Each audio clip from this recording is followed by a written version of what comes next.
What's cracking, yo? Welcome back to Boo TV. Appreciate you for stopping in. Like, comment, subscribe, hit the bell, stay notified, and let's get into the topic for today. As promised, I said once I hit 1,000 subscribers, I would release my top 10 players of all time.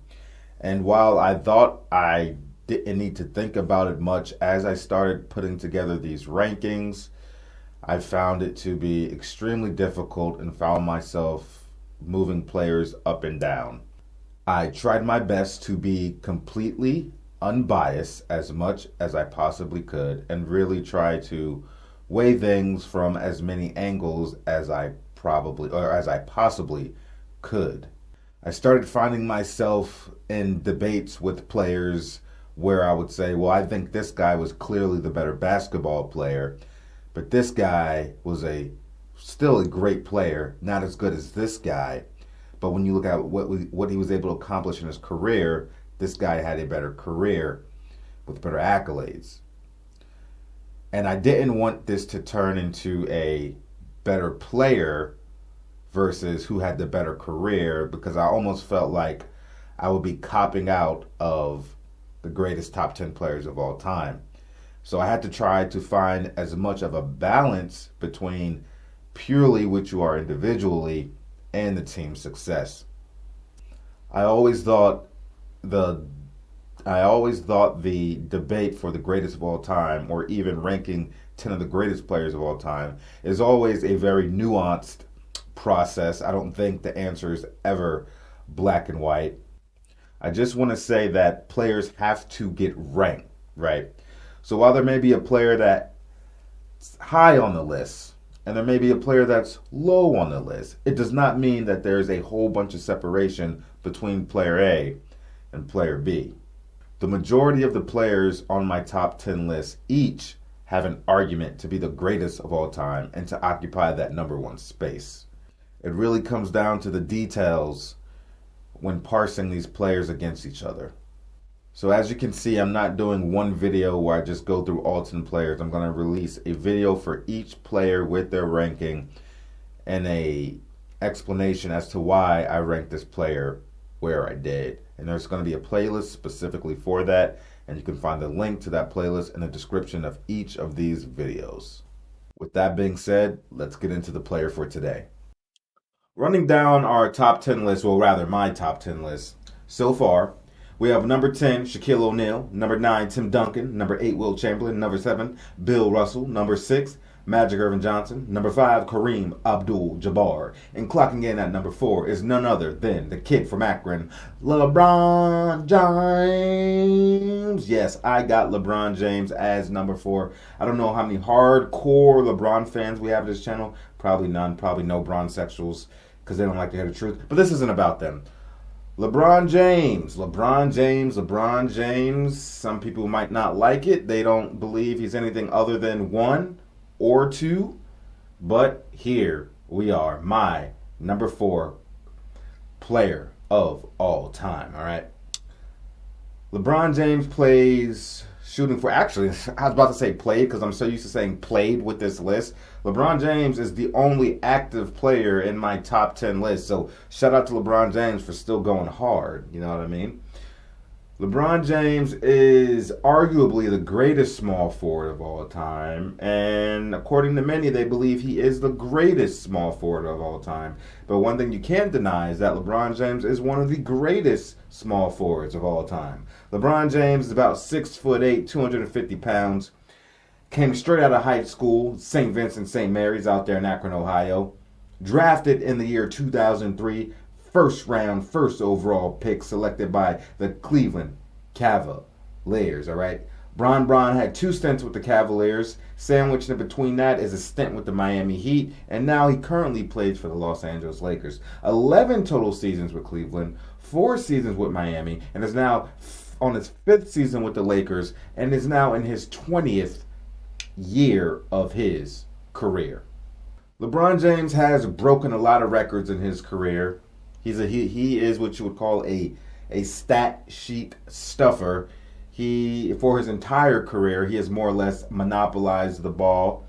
That's just his playing style. LeBron James is a player that has never played within a system and where the ball was out of his hands a lot. The ball is usually in his hands, and he is blessed with the role of being the decision maker 90% of the times. It's been like that his entire career. So it has allowed him to get a bunch of points and a bunch of assists in the process.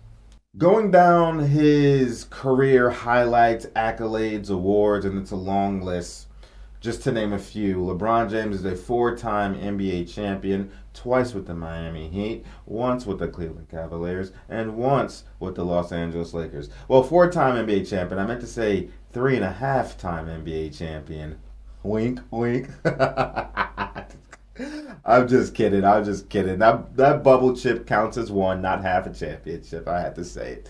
All right, four-time NBA's Finals MVP, four-time MVP winner, 19-time NBA All-Star, three-time NBA All-Star MVP, 13-time All-NBA First Team, three-time All-NBA Second Team, two-time All-NBA Third Team, five-time All-Defensive First Team. Dude, I only thought he had like three. Oh, no, you know what? Five sounds about right. Two probably with the Cavs and three with Miami, or one with the Cavs and four with Miami. Oh, that sounds about right.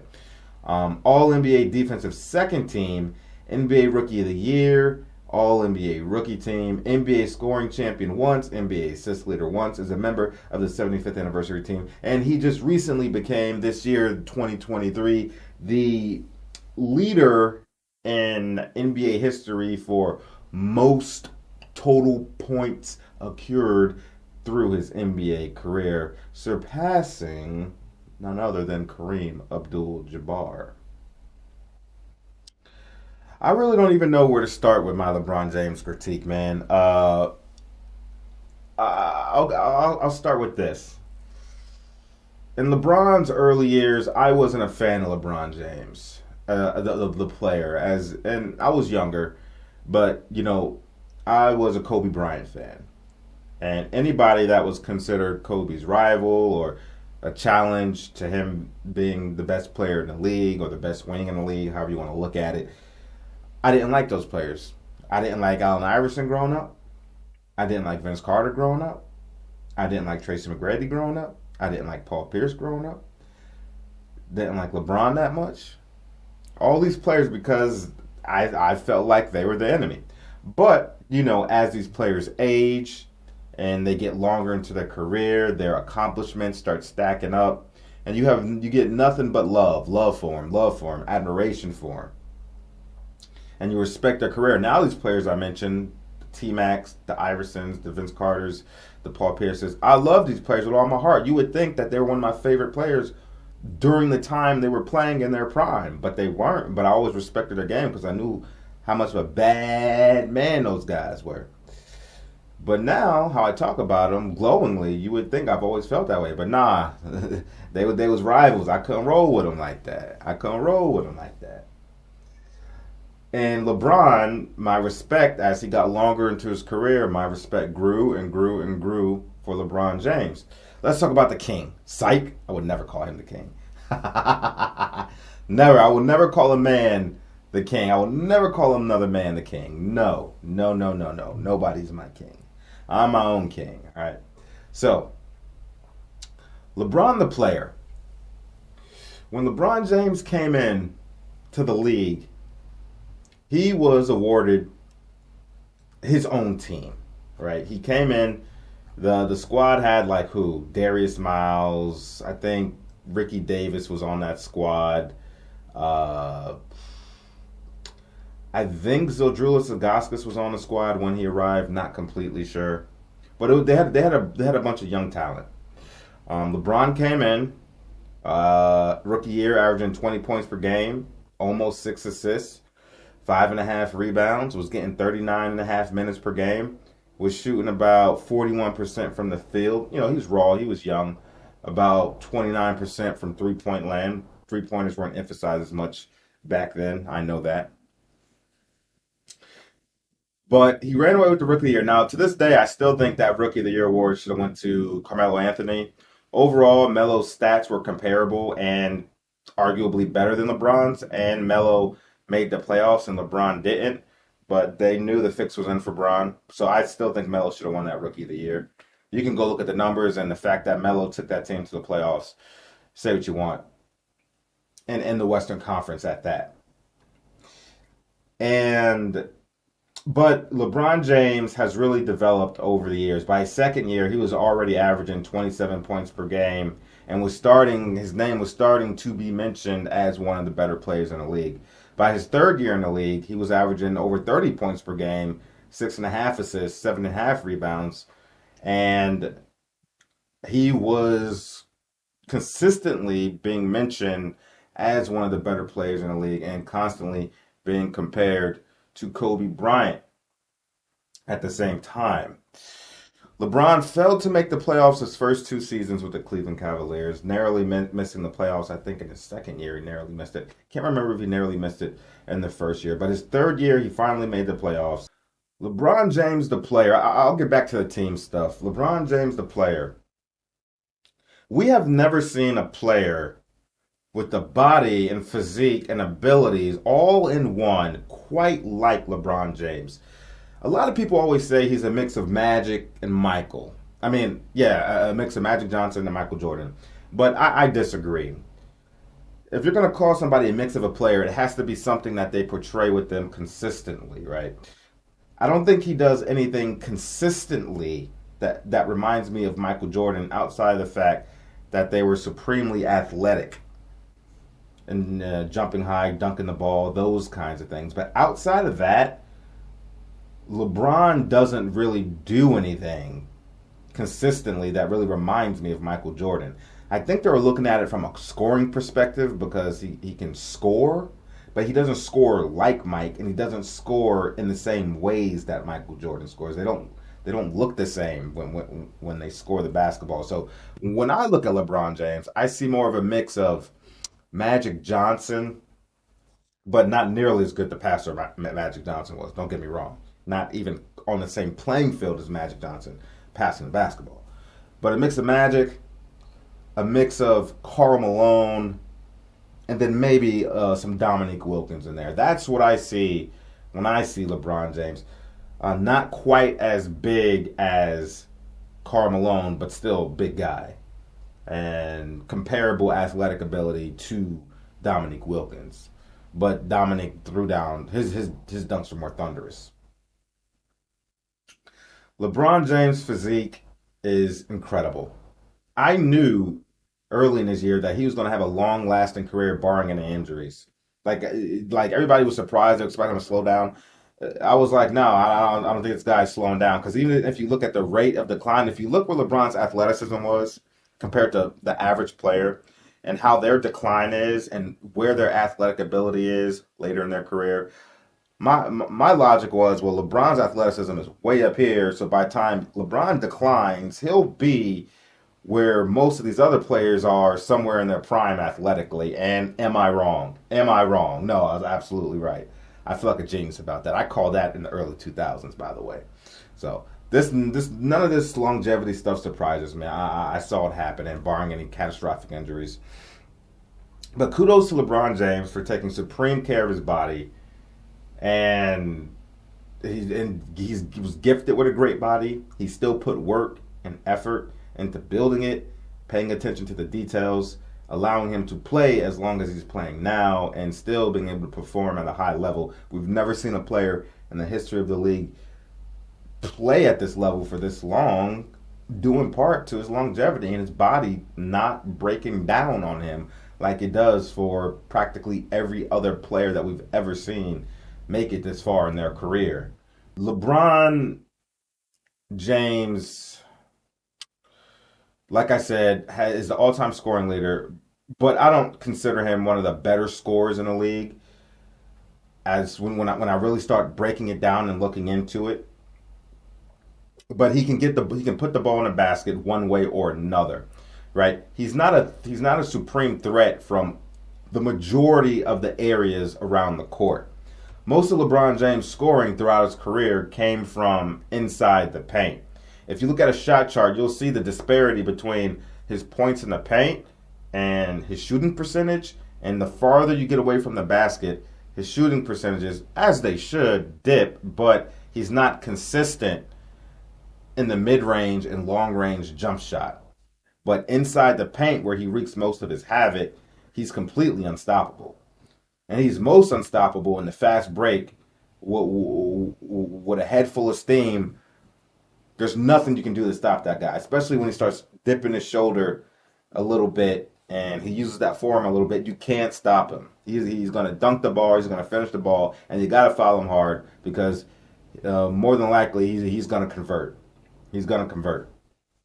So LeBron James has feasted on the interior and inside the basket. But if you can keep him outside the paint and his jumper isn't going, you can render LeBron James ineffective from a scoring perspective. But that is extremely, extremely, extremely hard to do. Even when defenses, LeBron is so incredible at getting at the paint. Now, he's learned a lot and he's gotten smarter and he knows how to manipulate the defenses and read the defenses. LeBron James can read defenses better than most players ever could in their career. So even when these defenses are geared into trying to stop him from getting to the paint, they still can't. Even when they try to play sag-off defense and force him to shoot, LeBron James is a smart player. So early in his career, he used to take the bait and just shoot him, and hopefully he's hitting. But now he finds ways to still get inside the paint, even if it means getting rid of the ball and getting it back in a position where he's comfortable, slashing. Not so much in a post. LeBron James has never really been a post player. That was one of the knocks against LeBron James for so many years of his career. People were like, look at his size. Look at his athletic ability. He needs to develop a post game. And he never did until he got with the Miami Heat. And then he started going to the post a lot more, actually. And it really helped his game out tremendously.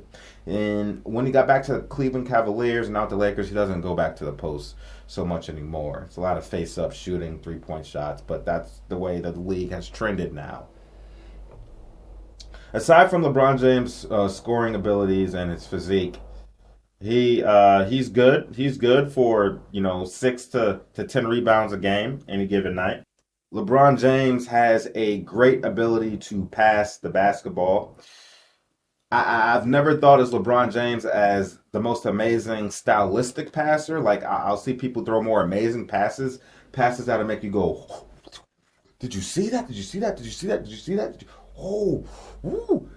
LeBron James doesn't have a whole lot of passes like that, like a Larry Bird would throw, like a Magic Johnson would throw, like a Jason Kidd, a Steve Nash, or Rajon Rondo.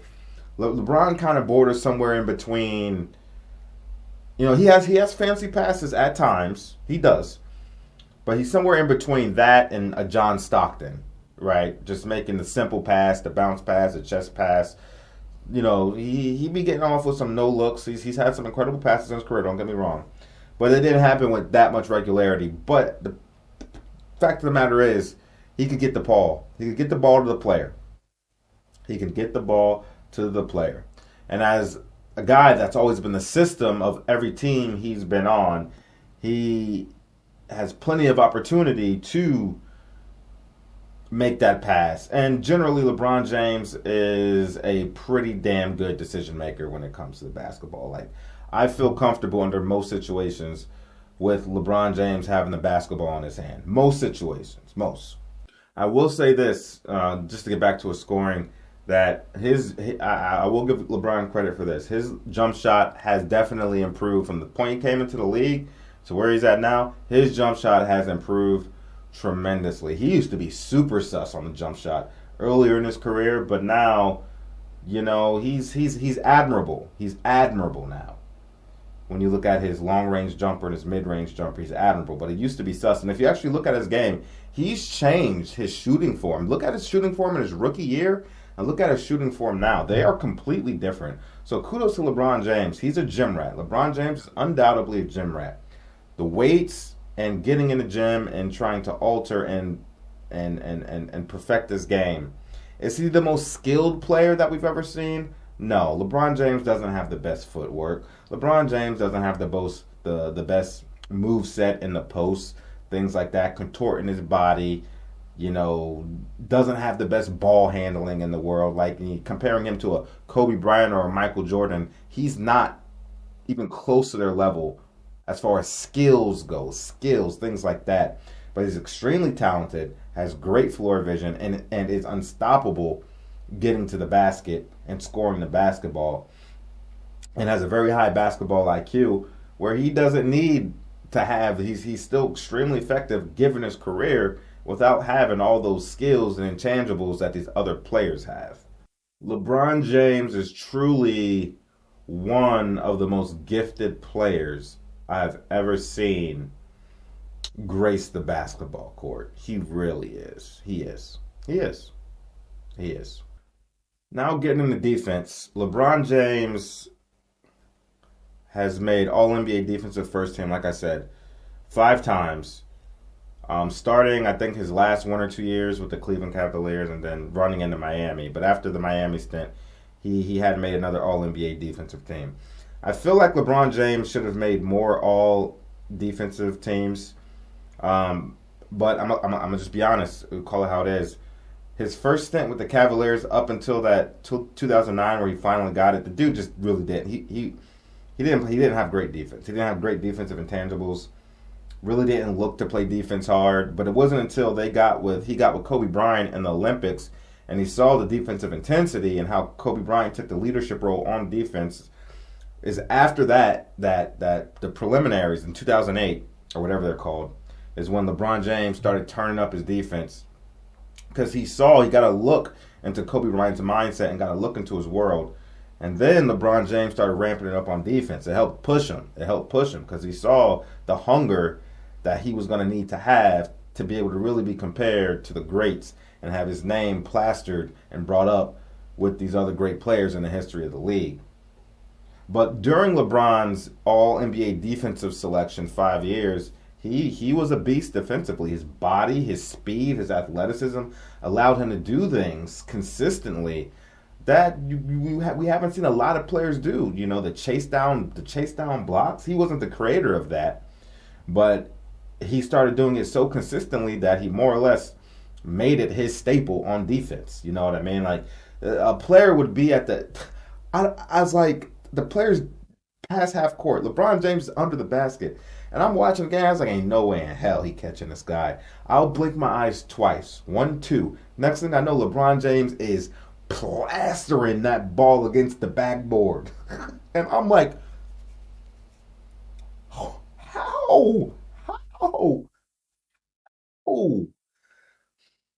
His speed, his athleticism has allowed him to do some things on defense, bro. So many times I was like, ain't no way LeBron catching that block. He would catch it damn near every single time. He wasn't just blocking layups. LeBron James was blocking dunks too, putting people's dunks against the backboard. No question about it. No question about it. And he would be smart with it too. LeBron will come center of the rim and he'll extend his arms out like this and he'll put one arm on the right side of the rim, one arm on the left side of the rim. So no matter if they try to reverse or which way they go up with it, he was going to get the block either way. I've never seen a player do that until I started seeing LeBron James do it. It's freaking genius. It's amazing. One thing that I will not credit him for that a lot of people do and the media likes to do is to sit here and say that LeBron James guards centers as if LeBron James guards true centers. And you'll hear that come out of LeBron James's mouth as he tries to, plant bugs in people's head. Stop it. Stop it. People stop eating this up. I'm just here to speak the truth. LeBron James is not guarding true 7-footers for like durations of the game. That's never happened. You can go through all the footage you want to. That has never happened. Okay, he's not guarding true 7-footers. So if you want to say he's guarding centers when they're playing positionless basketball and they have these small ball lineups where their center is 6'7", 6'8", and LeBron James is the biggest person on the court. And now, after that game, they'll be like, LeBron James guarded centers. And I was like, no, the dude was like 6'7". Come on, man. Really? What are you guys doing? There's actually a game I was watching and Bron got switched off on Joel Embiid. I had never seen LeBron James call for help so quick as LeBron James, as Embiid started putting his butt into him and backing him down. I was like, there's your guarding true centers. There it is. Or he would come and get like a sneak block, right? He'll be a help defender and block a center one time in a game, and then I'll be like, look at LeBron guarding centers. I'm like, dude, really? Nate Robinson blocked Yao Ming, but we wasn't saying that. So LeBron James does guard the 5 position when small ball lineups are out, but don't get it confused. This guy isn't holding his weight against a true center. I had to clear that up because I don't like when people spit that out because it's inaccurate and it's not true. But not to take anything away from LeBron, he's an extremely versatile defender, and at best he can guard 5. At best he can guard 5 when there's small ball lineups. But if they have a true center, LeBron's good from guarding 1 to 4. In fact, one of the reasons they were able to come back from that 3-1 deficit is when they really started switching Bron on Steph Curry, and Curry couldn't do anything. Curry wasn't quite the scorer that he was back then as he is now. He didn't have the confidence. He wasn't a guaranteed walking bucket, and LeBron really shut him down and in key possessions of that series. We all know the story of LeBron James jumping ships and manufacturing super teams, this, that, and the third. When he made it to the finals in the 06-07 season, where he took that Cleveland Cavaliers team, me personally, they had no reason. They had no place in the finals, right? LeBron James put an absolute Herculean effort up against the Detroit Pistons. And honestly, to me, is LeBron, to this day, I think that's the most impressive LeBron James performance I've ever seen in my life. Was that game against the Pistons where he had like 48 points or something like that and scored like, I don't know, 30 straight points or something like that. I can't remember off the top of my head. The dude, I just remember watching it, and then my phone was blowing up I had a lot of friends that were LeBron fans, and my phone would not stop ringing as LeBron James was going on this tear and giving the Pistons the business. And he completely demoralized the Pistons after that game, and they would go on to win the next one, clinch the series, and move on to the finals, where Greg Popovich was having none of that, and rendered that LeBron James and that Cleveland Cavaliers team useless in that 4-0 final sweep in 2007. But they had no business in that finals anyway. Now, a lot of people will say that, no, he didn't have any all-star teammates. And a lot of people say just he didn't have any help. Well, first of all, LeBron James didn't play well in that finals either. And I'm not knocking him for that. He was a really young player at the time. So I didn't really give him a hard time for that. But at the same time, I'm not going to say that he didn't have help. They were one of the better defensive teams in the league. And he got a lot of help on that defensive line because they rendered Drew Gooden and Zildjius Ilgauskas was giving Tim Duncan the business on the defensive end and pretty much took Tim Duncan out of that series for the most part. Because remember, Tony Parker ended up getting the MVP that series. But I'm not going to sit here and say the guy just didn't have any help. LeBron James didn't play well in that finals either. Yeah, not only was that one of the best, not only do I consider that the best LeBron James performance, in my opinion, even better than that Game 6 in Boston, in Miami in the playoffs. That will have to go down. That LeBron James performance, that will have to go down for me, one of the top 10 greatest performances I've ever seen live in my time watching. I can't think of 10 games that are better than that one. LeBron James was an animal, dude. He had all the confidence coursing through his veins at that time. I couldn't believe it, and I'm just watching. I was like, surely he's gonna miss eventually. Surely, nope. Just raining shots, going to the paint, dunking on fool, everything. It was just unstoppable. You know, he ended up he couldn't get it done in Cleveland. So he was tired of losing, you know, not even 10 years into his career. And, you know, he made plans to join up with D Wade and Chris Bosh in Miami. Not 1, not 2, not 3, not 4. Ended up winning 2 championships with the Miami Heat. They went 2 out of 4.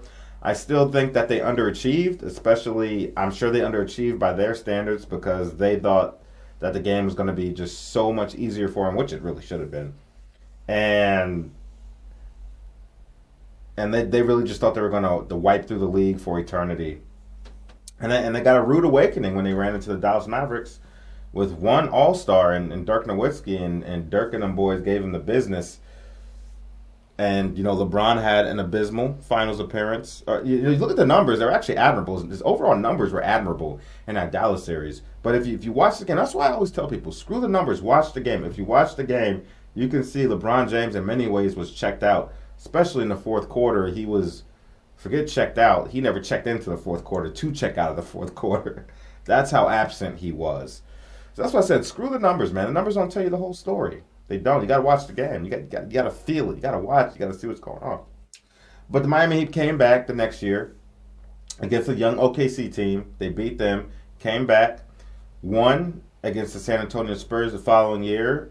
Looks like they were going to lose that series up until, San Antonio failed to get the rebound. LeBron tried to take the clutch three, missed it. Bosh gets the rebound. Tim Duncan was not in the game. Error on Coach Pop, gets it out to Ray Allen, and we know what happens. The rest is history. They go on to win their second championship back-to-back and then get their ass dusted by the San Antonio Spurs the next year in a revenge series. After that, we know the story. LeBron James goes back to Cleveland, creates another super team with Kyrie Irving and Kevin Love. Went to the finals, lost to the Golden State Warriors, albeit LeBron James, to be fair, didn't have a whole lot of help. We all know the story with that. Kyrie Irving was not available. He got hurt. And I'm pretty sure Kevin Love wasn't there for that series either. And LeBron James was wanting to run around with Matthew Dellavedova and some forks and spoons with no other all-star to help him. And you know what? His shooting percentage was abysmal because he was taking so many shots and forced to do a lot. But, you can't blame the man. He did what he had to do, and you know what? It still won 6 games in that series.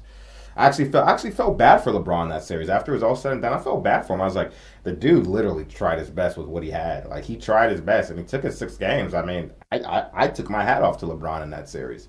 I did. And I think if that Cavaliers team was healthy, I think they would have beat that Golden State Warriors team. I'll just be honest with you. And also, I think the following year, if Draymond Green wouldn't have got suspended and Bogut wouldn't have got hurt and missed the series, and Iggy wouldn't have got injured but still played, I still think the Warriors would have won, and they wouldn't have lost after being up 3-1. But kudos to LeBron James and Kyrie Irving for coming back down from 3-1 in that series. The first time we've ever seen that in the finals. The first time it ever happened.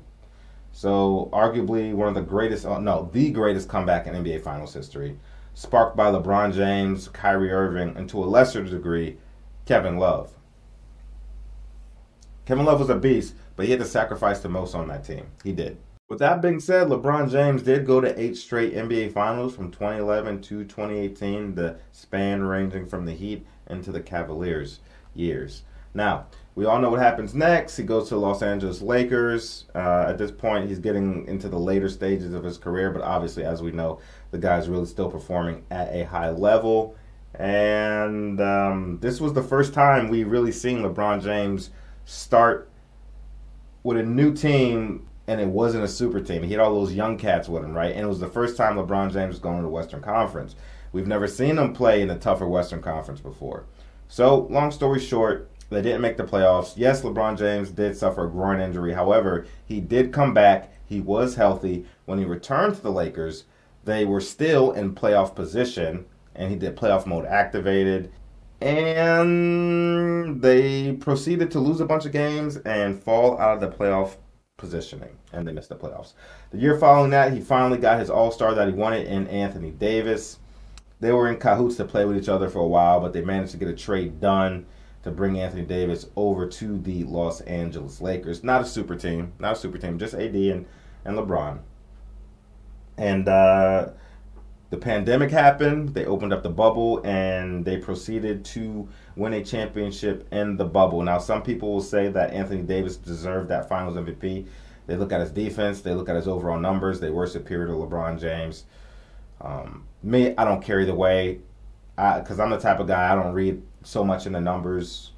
because I know that Anthony Davis would not have been able to do all that if LeBron James' presence wasn't on the court. Yes, they need each other, but I would not question at all that LeBron James was the leader of that team and made that team go despite Anthony Davis's numbers.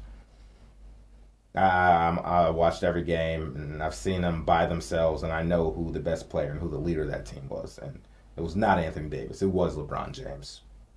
I don't care what his numbers were. I don't. Following that bubble championship, it's been disappointment for the Lakers. I'm not even going to get into the first round exit and then missing the playoffs and all that stuff. It's been outside of the bubble championship. His tenure with the Lakers has been a disaster. Everybody has some take.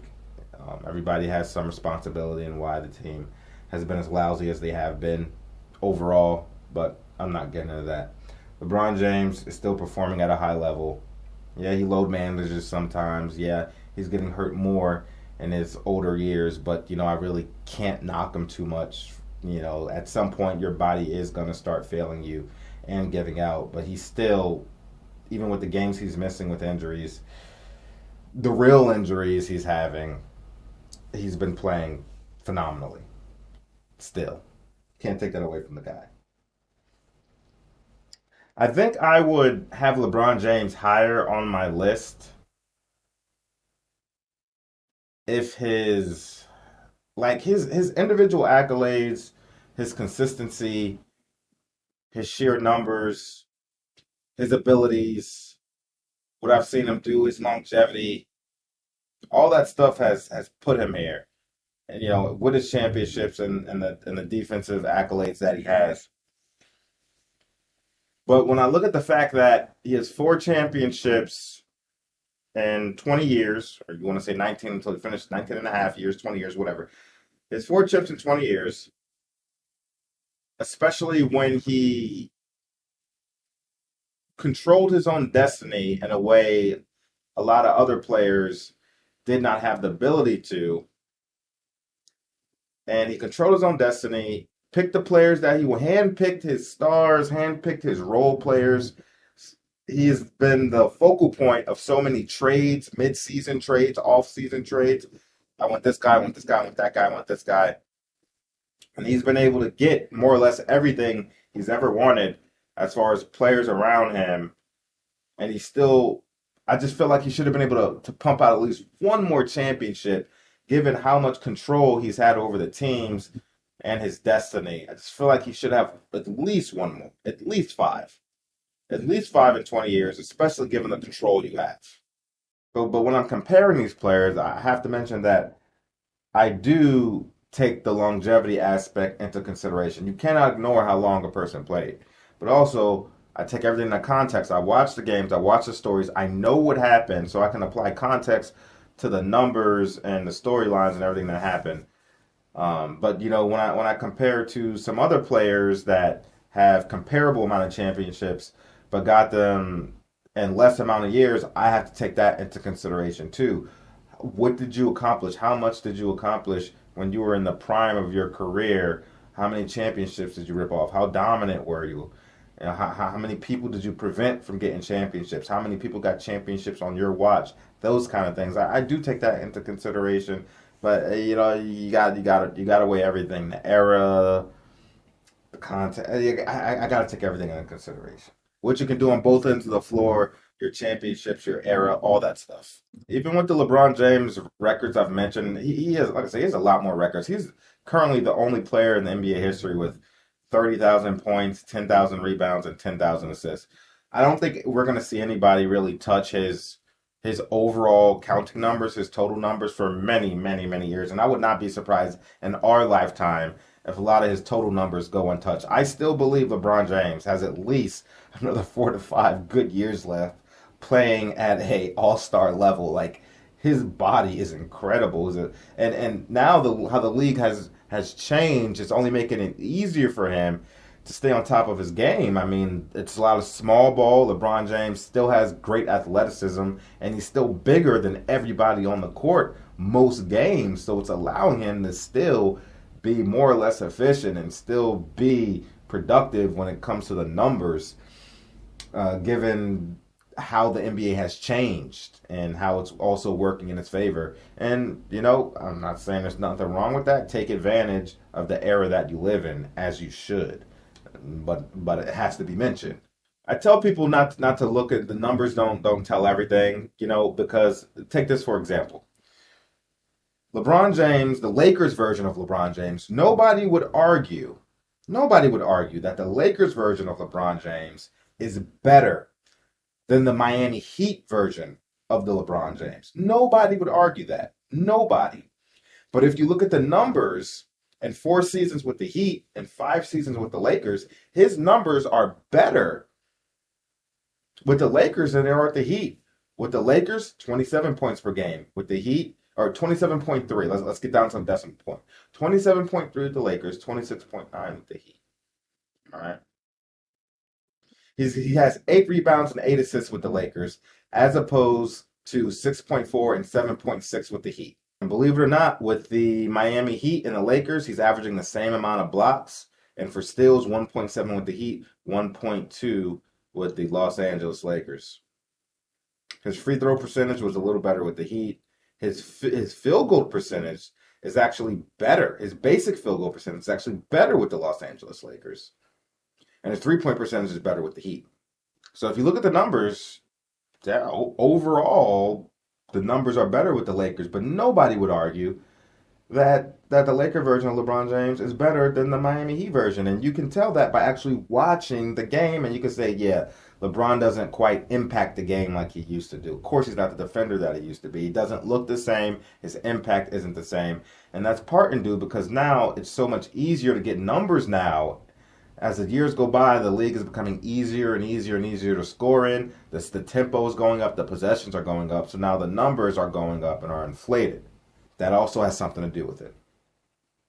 That's why I tell people, just don't go by the numbers. And when I rank all these players, I'm not just looking at numbers.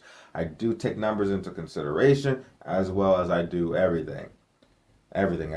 Now, if you just went by numbers, in the modern NBA, then yeah, LeBron James is probably the greatest player of all time. If you just go by the numbers. But there's a whole lot more to the game than just numbers. I think his biggest championship accomplishment was the series with the Cavaliers. Being down regardless, being down 3-1 and coming back is tough to do. Despite all the context and everything that happened in that series, that's still hard to do, and they managed to pull it off. And LeBron, along with Kyrie, was a major reason for that. Nonetheless, he has 4 championships. You can't take that away from him. 4-time champion, 4 times Finals MVP, one of the greatest players of all time. My number 4 greatest player of all time is LeBron James. Salute to the kid from Akron. You are an amazing player. You take great control of your body. You take great control of franchises. You take great control of narratives. But hey, man, you're still playing to this day. And like I said, I think you got at least 4 to 5 more years playing at an all-star level. And I think you're going to put a lot of records out of reach. And I don't think in my time we'll see anybody catch any of your records, buddy. Truly sensational career, truly sensational player is the kid from Akron, LeBron James. Y'all let me know what you think about it. Where do you have LeBron James ranked on your all-time list? Would love to hear your opinion. Do you agree? Do you disagree with any of my opinions or facts? Let me know. Like, comment, subscribe. Catch you guys on the next one. Yeah, baby.